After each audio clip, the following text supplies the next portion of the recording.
Danny Kruger. Indeed, Madam Deputy Speaker, and let me start with the point, and it's been made repeatedly in this debate, Madam Deputy Speaker, about the importance of ruling out foreign interference in our democracy. And let me actually address the glaring foreign interference that we have and that we saw in Gorton Denton last week. And it hasn't been mentioned, I'm sorry to say, in this debate so far. We've been talking about this one disgraceful incident while mass abuse of our democracy has been going on. It appears from the evidence from independent observers that as many as 2/3 of polling stations had compromised voting in that election last week. As many as 1 in 8 votes may have been cast under coercion, under pressure of family voting. This is a deplorable state of affairs, Madam Deputy Speaker, and it should be the focus of the whole House to understand what has happened. And, Madam Deputy Speaker, it is important that we speak truthfully and honestly in this place. And so I will say what is clearly true and what we all know. We are talking about Southeast Asian communities, which has been clearly demonstrated objectively in the past. We're talking about people taking their orders on how to vote from mosques and from clans, often direct from Pakistan. We are seeing the criminal abuse of democracy by Labour. Let me finish the point. I'll certainly give way to both gentlemen. We're seeing the criminal abuse of British democracy by Labour and now by the Green Party, which has been this malignant new force, has now occupied, having its last force.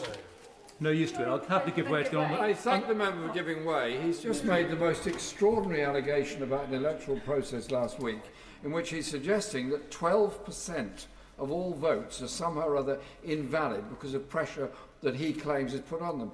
Has he got any real evidence of this, or is this just an easy assertion to make to grab some headlines in the social media and elsewhere today? Danny Kruger. The Honourable Gentleman, this is absolutely right that we have this debate, and I'm citing evidence provided by Democracy Voices, the independent observers who were present in these polling stations last week.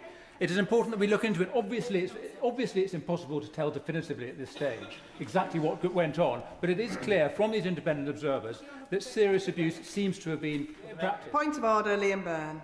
I believe that I heard the honourable gentleman accuse a political party in this chamber of, quotes, a criminal abuse of democracy.